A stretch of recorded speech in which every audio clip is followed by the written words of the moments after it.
Government জবের আজকের 4th number এপিসোডে সবাইকে অনেক অনেক স্বাগতম। আজকে হচ্ছে আমরা জাতীয় গণমাধ্যম রিলেটেড বিভিন্ন ইনস্টিটিউট চাকরি বা NIMC এর আন্ডারে যে জবগুলো আছে সে সম্পর্কে যাবতীয় ব্যাপার নিয়ে কথাবার্তা বলবো। কি কি বিষয় এসে থাকে, কমপ্লিট এক্সাম পদ্ধতি, কি কি আপনি পড়বেন, কমপ্লিট একদম ধারণা যেন আপনারা 100% এখানে জবে অ্যাপ্লাই করতে পারেন। সো অবশ্যই চ্যানেলটিকে সাবস্ক্রাইব করবেন। ভিডিও আমরা শুরু করবো, কমেন্টস বক্সে জানাবেন কেমন লাগছে ভিডিওস। আর অবশ্যই আমাদের নিউজ লেটার স্টাডি অ্যাব্রোড যে প্রোগ্রামটি আছে সেটা কানেক্টেড হয়ে যাবেন, যেন আপনি পরবর্তীতে আপনার ক্যারিয়ারকে দারুণভাবে নেক্সট লেভেলে বুম করতে পারেন। বাবা মাকে ভিডিওসগুলো শেয়ার করুন, তারাও যেন ধারণাগুলো পায় আর কমপ্লিট ওয়েতে ক্লিয়ার হতে পারে যে আসলে বাংলাদেশে এক্স্যাক্টলি চারুকলায় পড়াশোনা করে আসলে কোন কোন জব করা হয়ে থাকে বা করা যেতে পারে। চলুন আমরা ভিডিওটি শুরু করি। চারুকলা ভর্তি প্রস্তুতি, NTRC জব প্রিপারেশন এবং বিদেশে উচ্চশিক্ষার জন্য বিস্তারিত গাইডলাইন পেতে আজকেই আমাদের নিউজ লেটার এনরোল করুন এবং সোশ্যাল মিডিয়ায় নক দিন এখনই। জাতীয় গণমাধ্যম ইনস্টিটিউট NIMC এর আন্ডারে যে জব হয় সেখানে লিখিত পরীক্ষা হয়। তো এর কমপ্লিট যে সিলেবাসটি রয়েছে, এই সিলেবাসের ভেতরে আপনাকে বাংলা ব্যাকরণ এবং সাহিত্য রিলেটেড বিভিন্ন বিষয় নিয়ে পড়াশোনা করতে হবে। ইংলিশ ব্যাকরণ, অনুবাদ, রচনার বিষয়ের উপর বেস করে পড়াশোনা করতে হবে। গণিত, লজিক বা সমীকরণ, অনুপাত, গড় এগুলো বিষয়ের উপর পড়াশোনা করে আপনাকে যেতে হবে। সাধারণ জ্ঞানের ভেতরে আপনাকে বাংলাদেশ এবং আন্তর্জাতিক গণমাধ্যমিক যে বিভিন্ন বিষয়গুলি রয়েছে এগুলোর উপর পড়াশোনা করে যেতে হবে। বিভিন্ন বিশেষায়িত বিভিন্ন ভিত্তিক বিষয় রয়েছে, যেমন এই পদের জন্য অনেক ক্ষেত্রে দেখা যায় যে টেলিভিশন, রেডিও রিলেটেড অনেক ইনফরমেশন থাকে যেগুলো আপনাকে ভালোভাবে জেনে যেতে হয়। সাংবাদিক, বিভিন্ন ভিডিও এডিটিং রিলেটেড ব্যাপার এবং ব্রডকাস্টিং যে বিভিন্ন বিষয় রয়েছে এগুলো আপনাকে ভালোভাবে জেনে যেতে হবে। অনেক স্টুডেন্টের আসলে কোয়েশ্চেন্স থাকে যে এক্সাম পদ্ধতি বা কত নম্বরের হয়ে থাকে। সো এখানে 3 ধাপে এক্সাম হয়। MCQ এক্সাম 1 ঘন্টার 100 মার্কসের অনুষ্ঠিত হবে। এরপর আপনি যদি পাস করেন আপনি লিখিত পরীক্ষা 50 থেকে 100 মার্কসের দিবেন, যেখানে সময় থাকে 1.5 থেকে 2 ঘন্টা, এবং এর পরবর্তীতে মৌখিক পরীক্ষা থাকে সরাসরি 20 থেকে 25 মার্কসের। দেন আপনি 3 ধাপে যখন অ্যালাউ হবেন তখন আপনাকে পরবর্তীতে কিছু পদের জন্য ব্যবহারিক পরীক্ষা দিতে হয়, যেমন ভিডিও এডিটিং প্রোগ্রাম প্রয়োজনে অনুযায়ী আর কি। সো এটার জন্য আপনাকে সরাসরি প্রস্তুত থাকতে হবে সার্কুলার অনুযায়ী।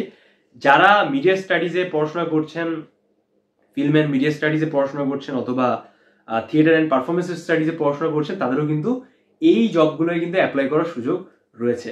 সার্কুলার কোথায় পাবেন? ডেসক্রিপশন বক্সে আমি ইনফরমেশন দিয়ে দিব। আর সরাসরি আসলে কোথায় থেকে আপনি সার্কুলার পেতে পারেন এগুলো আপনি ইনফরমেশন সরাসরি পেয়ে যাবেন। সো আমরা নেক্সট বিষয়ে চলে যাই, যেখানে আসলে বেতন স্কেল বা সুযোগ সুবিধা আসলে কেমন রয়েছে। এখানে সাধারণত যে বেতন স্কেলটা রয়েছে, এখানে BCS এর 11 থেকে 16তম গ্রেডের সাধারণত জব পোস্ট হয়ে থাকে। সো আপনি 12,500 থেকে 45,000 টাকা পর্যন্ত সর্বোচ্চ স্যালারি পেয়ে যাবেন। এবং যেগুলো নবম গ্রেডের জব রয়েছে, যেমন গবেষক এবং সিনিয়র প্রযোজক, সেখানে সাধারণত 25 থেকে শুরু করে 53,000 টাকা পর্যন্ত স্যালারি রেঞ্জ হয়ে থাকে। ট্রেনিং এবং মিডিয়া গবেষণার সুযোগ রয়েছে, যেখানে আপনি সরাসরি আপনার নিজেদের রিক্রুটমেন্ট ইনক্রিমেন্টের ব্যাপার সম্পর্কে পরবর্তীতে জানতে পারবেন আপনার সরাসরি প্রতিষ্ঠান থেকে। একই সাথে হচ্ছে পদের সংখ্যা এবং ধরন রয়েছে বেশ কিছু, যেখানে আপনাকে অ্যাপ্লাই করতে হবে। তার ভেতরে উল্লেখযোগ্য হচ্ছে মিডিয়া গবেষক, ট্রেনিং কোঅর্ডিনেটর, প্রযোজক, টেলিভিশন, রেডিও এবং ডকুমেন্টারি, ভিডিও এডিটিং এবং ক্যামেরাম্যান, অফিস সহকারী, প্রশাসনিক কর্মকর্তা, যেখানে সরাসরি চারুকলার যে সকল বিষয় আপনি পড়ে থাকেন তার উপর বেস করে আপনি সরাসরি এখানে নিয়োগ পেয়ে যাবেন। তার ভেতরে উল্লেখযোগ্য রয়েছে graphics design, film and media sector, visual arts, at the same time multimedia and animation.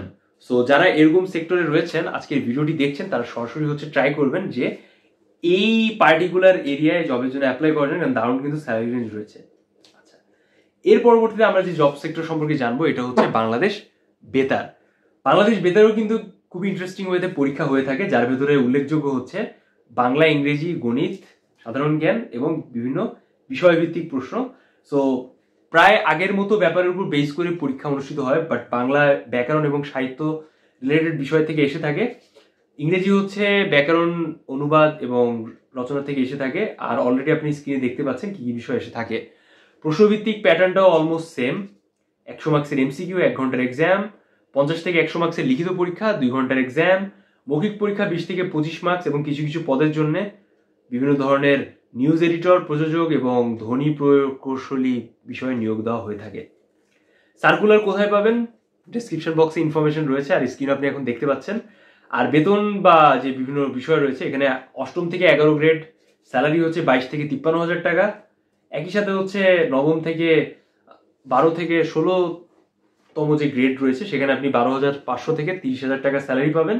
17 থেকে 20 নম্বর যে গ্রেড রয়েছে সেখানে আপনি 9,000 থেকে 22,000 টাকা দামের স্যালারি সরাসরি পেয়ে যাবেন। অতিরিক্ত ভাতা এবং বিভিন্ন সুযোগ সুবিধা রয়েছে যারা ব্রডকাস্টিং করে এবং পেশাদারি যার বিভিন্ন বিষয় রয়েছে তাদের জন্য।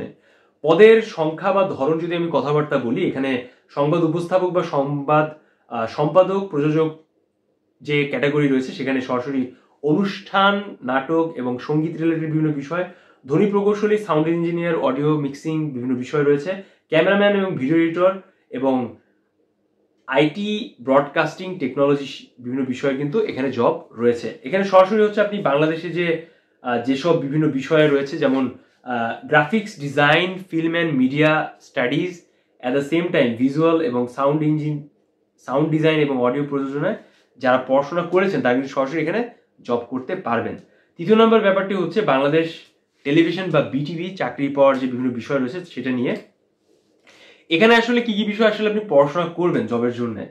বাংলাদেশ টেলিভিশনের চাকরির জন্য আপনাকে বিভিন্ন বিষয়ের উপর পড়াশোনা যে করতে হবে তার ভিতরে বাংলা, ইংরেজি, গণিত, সাধারণ জ্ঞান, কারিগরি বিভিন্ন শিক্ষা রিলেটেড যাবতীয় ব্যাপার।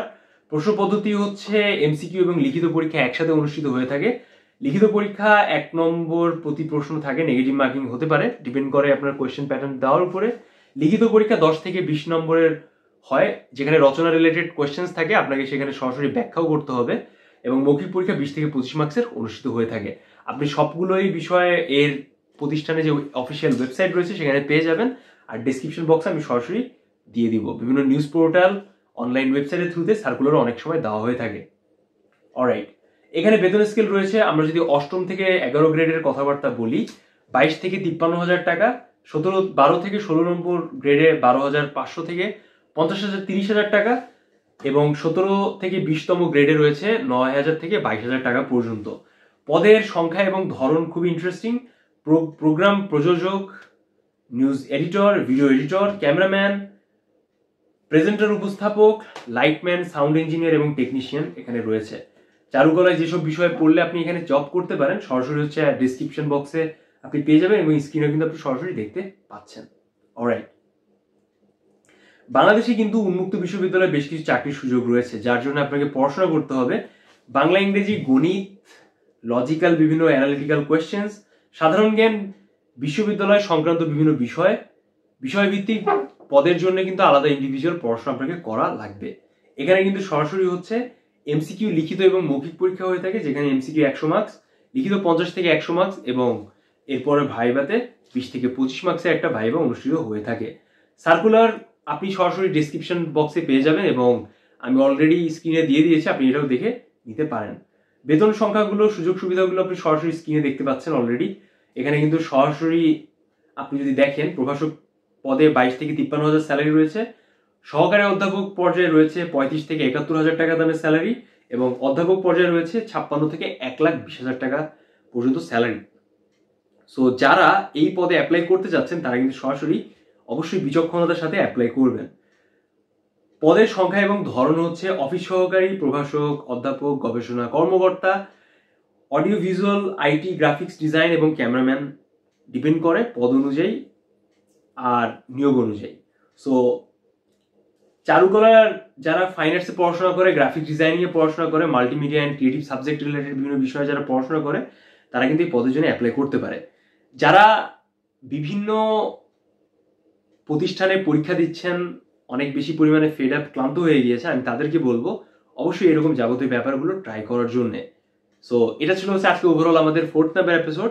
আমরা আমাদের নেক্সট এপিসোডে আরো ইন্ডিভিজুয়াল ব্যাপার সম্পর্কে জানবো যেটা আপনাদের দারুণভাবে একটা নেগেটিভ ধারণাটাকে ক্লিয়ার করে দিবে। সো যারা ভিডিওটি শেষ পর্যন্ত দেখেছেন সবাইকে অনেক অনেক ধন্যবাদ।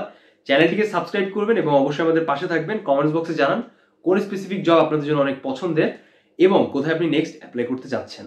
সো অবশ্যই আপনার বাবা মাকে দেখাবেন ভিডিওটি। আর যারা অ্যাডমিশন পরীক্ষা দিচ্ছেন বা যারা অলরেডি 3rd ইয়ারে রয়েছেন তারা বেশি বেশি করে এই ভিডিওসগুলো দেখে নিজেদের রিসার্চ করে এক্সেল শিটে বিষয়গুলোকে রেডি করে রাখুন যেন পরবর্তীতে আপনি জবে অ্যাপ্লাই করতে পারেন। তো সবার সাথে দেখা হবে নেক্সট ভিডিওতে। সে পর্যন্ত সবাই ভালো থাকেন, সুস্থ থাকেন। শুভকামনা রইল। আল্লাহ হাফিজ।